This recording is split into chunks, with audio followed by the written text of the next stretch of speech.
Okay, so question 9, and this is really where we hit the kind of heavier stuff with a bit more gumption, or whatever you want to call it.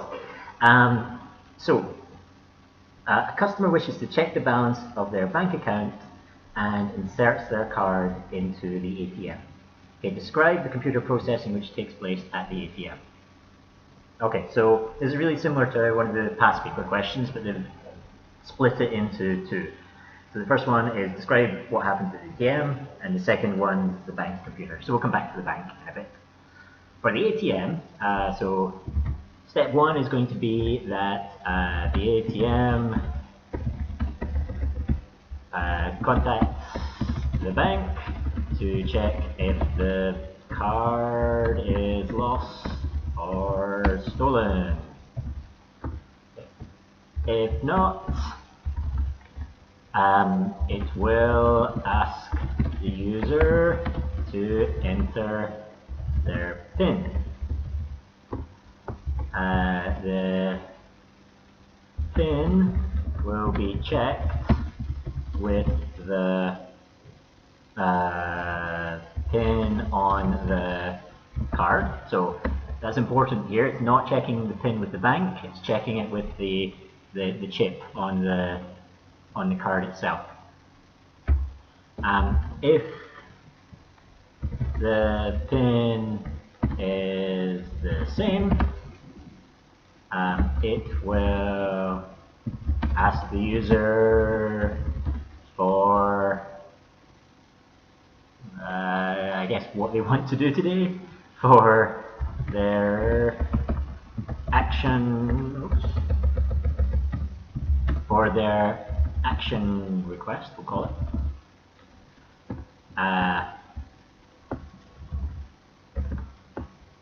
The user selects what they want to do. They want a balance, right? The user selects balance. The ATM will contact the bank and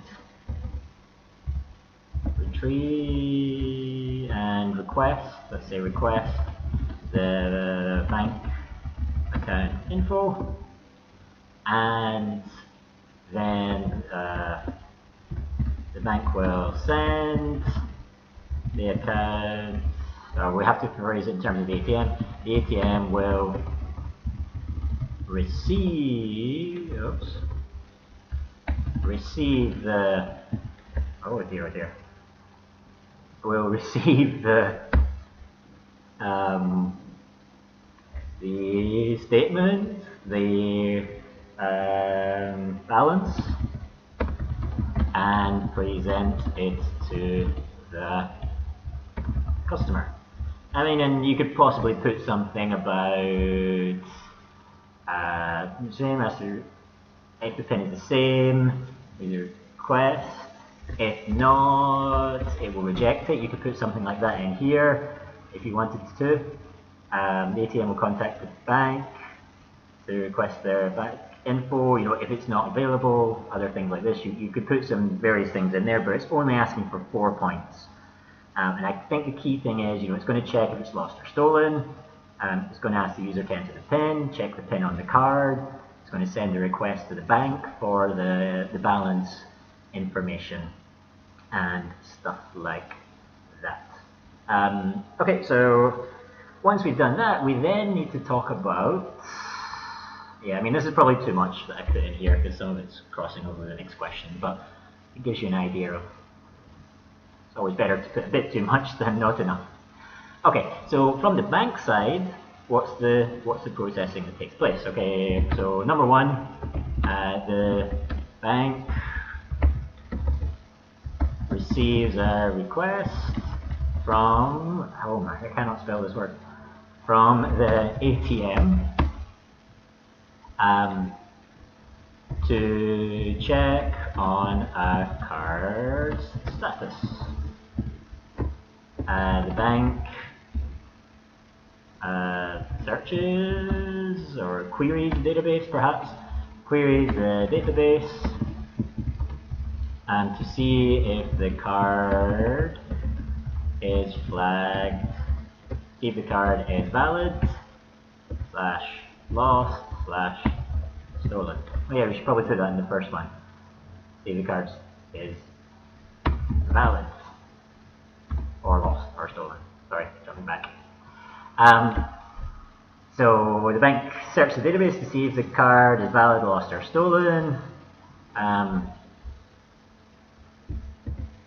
If not valid, let's just say, keep it simple for now.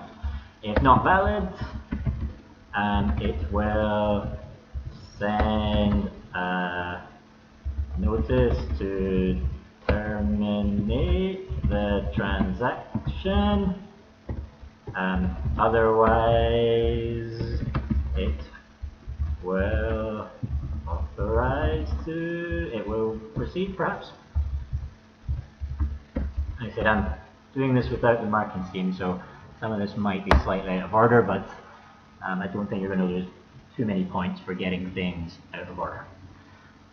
Okay, authorized to proceed. So let's go back here. So it has the pen. The bank will receive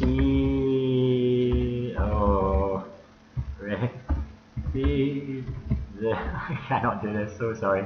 Will receive the request to how to phrase it, to check the balance,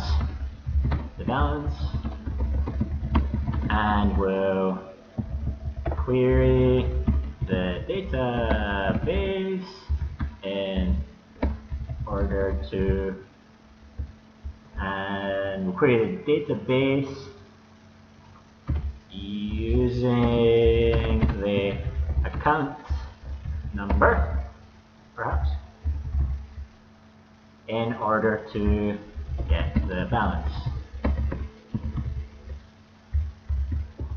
The balance will be returned to the ATM. Okay, and again, that one's only 3 marks, so a bit of overkill is always good. So I'm pretty sure that's what they're asking for in this place, is what's happening during the different stages for checking things. Okay, it's a long one, sorry for that, but it's quite a big question, 4, 5, 6, 7 marks in total.